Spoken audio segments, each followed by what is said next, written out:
Assalamualaikum warahmatullahi wabarakatuh. Saya di sini akan mengedukasi tentang surat Al-Ikhlas, yaitu surat yang dimana sering kita dengar di masjid, di mushola, bahkan kegiatan umum seperti istighosa dan tahlilan. Barangkali ada yang sudah hafal surat Al-Ikhlas, atau bahkan kali ada yang hafal beserta artinya. Saya di sini akan menjelaskan apa sih surat Al-Ikhlas itu. Surat Al-Ikhlas yaitu surat yang terdiri 4 ayat. Surat ini surat yang ke-112. Surat ini pun juga diturunkan di kota Makkah, termasuk golongan surat Makkiyah. Apa itu surat Al-Ikhlas? Surat ini menjelaskan ajaran tauhid kepada Allah yang memiliki sifat sempurna, yang maha tunggal, yang tidak dilahirkan atau melahirkan, dan tidak ada tandingannya. Allah Subhanahu wa taala menurunkan firman kepada Rasul agar umatnya mengetahui hanya Dialah Allah yang Maha Esa. Surat ini diwahyukan sebagai jawaban atas pertanyaan kaum musyrik yang penasaran akan Tuhan yang disembah oleh Rasulullah SAW.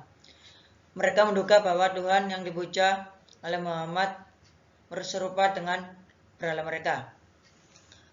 Pada dasarnya surat Al-Ikhlas itu mengajarkan tauhid, bahwasanya Allah itu Maha Satu, terus Maha Sempurna, terus Maha Kokoh, Maha Perkasa, dan Allah itu tidak dilahirkan, bahkan tidak melahirkan juga, bahkan tidak ada tandingannya.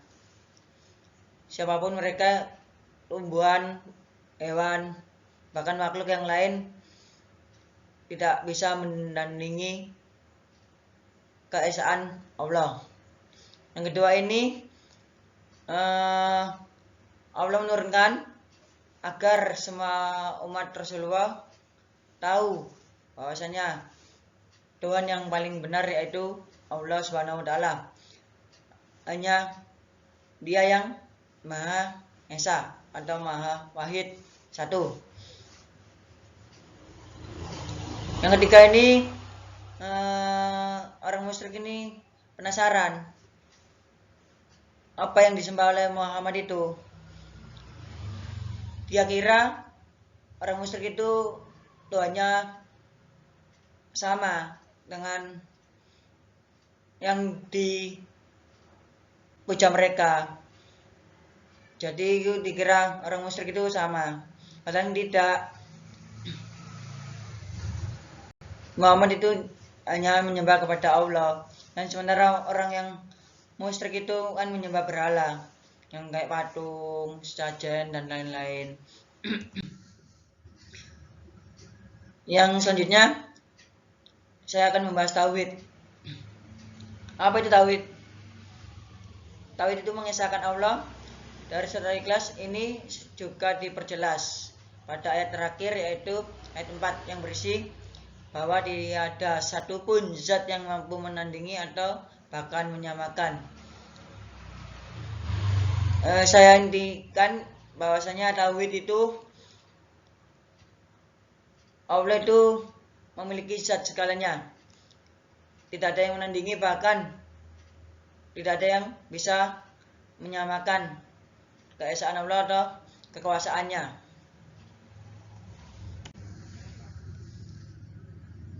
Selanjutnya kita membaca surat Al-Ikhlas. Bismillahirrahmanirrahim. Qul huwallahu ahad, Allahus samad, lam yalid wa lam yulad walam yakul lahu kufuwan ahad. Artinya, katakanlah, dialah Allah yang Maha Esa. Allah adalah Tuhan yang bergantung kepadanya segala sesuatu. Dia tidak beranak dan tidak pula diperanakan. Dan tidak ada seorang pun yang setara dengan dia. Ini surat Al-Ikhlas ini bahasanya tadi tauhid, yaitu mengesahkan Allah.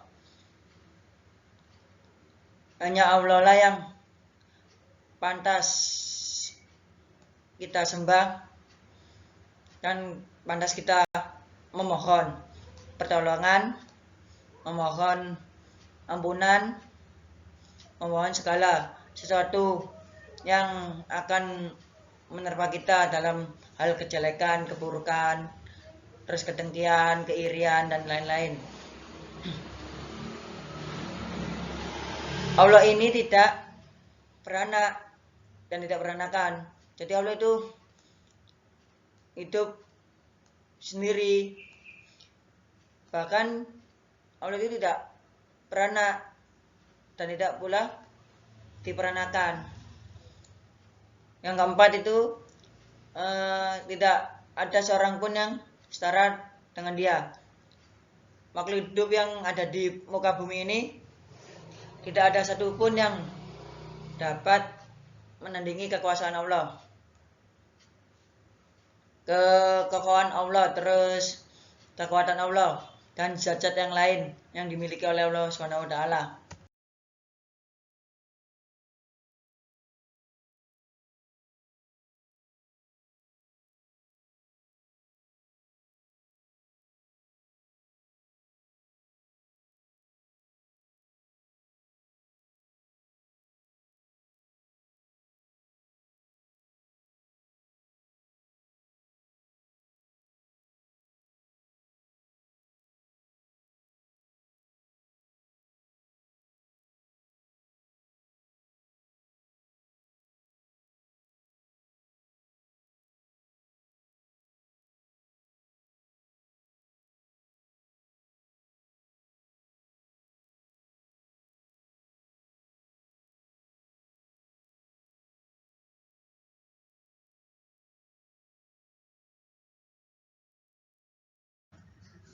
Yang kedua, surat Al-Ikhlas menjelaskan bahwa setiap makhluk menggantung diri kepada Allah, sebab adalah Tuhan yang maha sempurna, maha mulia, maha besar, dan maha hidup.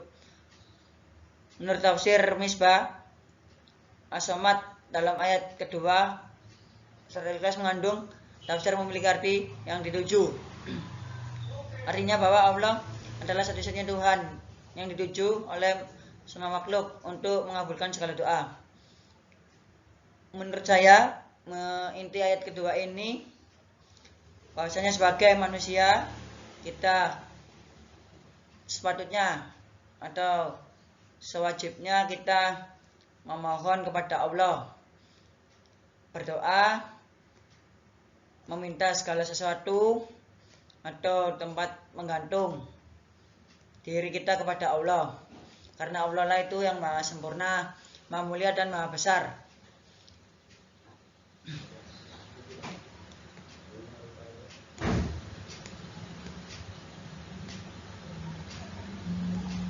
Juga ada ayat yang menjelaskan As-Samad, yaitu artinya yang dituju.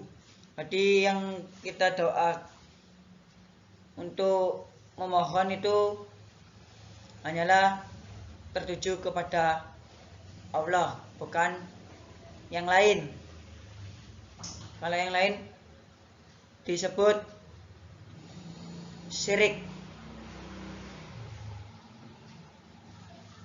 Yang ketiga, lanjut. Yang ketiga, menurut Ibnu Katsir bahwa Allah tidak beranak, tidak beranakan, serta tidak memiliki istri.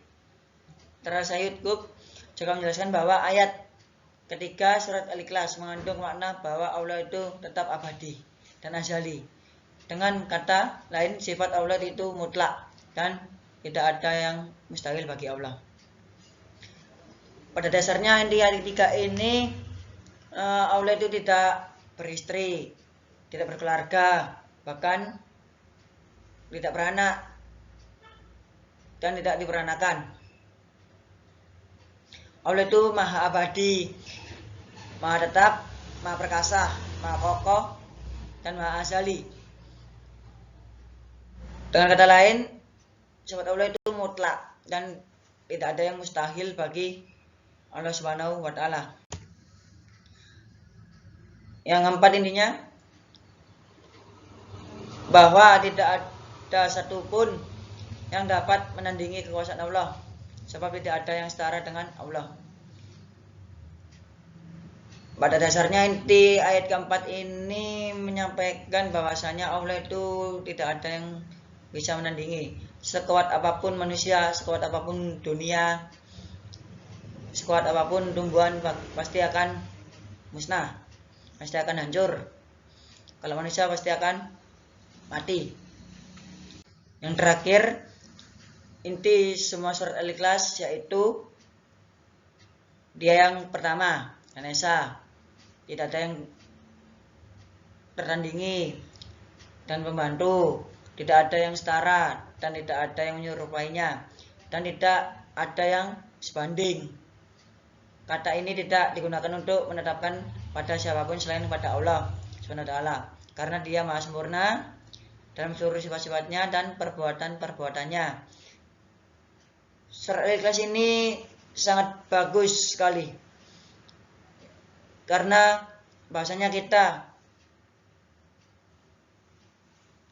menunjukkan ketauhidannya kepada Allah, karena hanyalah Allah untuk memohon, untuk meminta segala sesuatu, untuk memohon perlindungan. Surat ini sering kita dengar pada acara-acara pengajian seperti istighosa, tahlilan, 7 hari, 40 hari, 100 hari, bahkan 1000 hari. Dan biasanya kalau sehari-hari itu kita baca sebelum tidur, itu kita baca. Bagus itu, karena barangkali tidurnya mimpi buruk, itu mungkin lupa baca apa itu 3 kul itu, An-Nas, Al-Falaq, dan Al-Ikhlas beserta ayat kursi. Ya, mungkin Allah menunjukkan keesaannya melalui surat Al-Ikhlas ini. Ini surat yang sangat-sangat bagus sekali. Bahasanya kita mengakui bahasanya Allah itu Tuhan yang Maha Satu, Tuhan yang Maha Esa, Tuhan yang Maha Perkasa, Tuhan yang Maha Pengasih, Pengampun, Penyayang, dan lain sebagainya. Surat ini juga bagus untuk memohon perlindungan, menggantungkan diri kita kepada Allah Subhanahu wa Ta'ala, untuk memohon, meminta, dan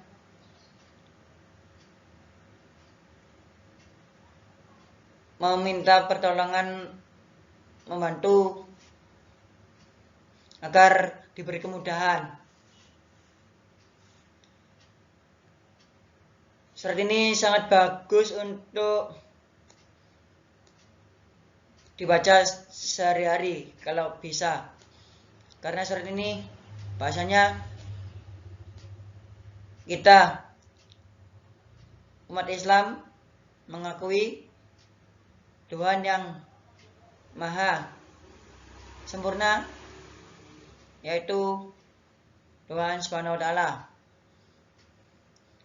Bahasanya kita mengagung-agungkan Allah, bukan mengagung-agungkan yang lain, karena itu termasuk dosa syirik. Itu saja yang saya sampaikan, kurang lebihnya mohon maaf apabila salah kata. kesempurnaan hanya milik Allah Subhanahu wa taala. Karena saya sebagai manusia biasa tidak luput dari kesalahan. Semoga kita seluruh manusia dilindungi dari bencana atau marak bahaya. Saya akhiri. Billahi taufiq wal hidayah. Wassalamualaikum warahmatullahi wabarakatuh.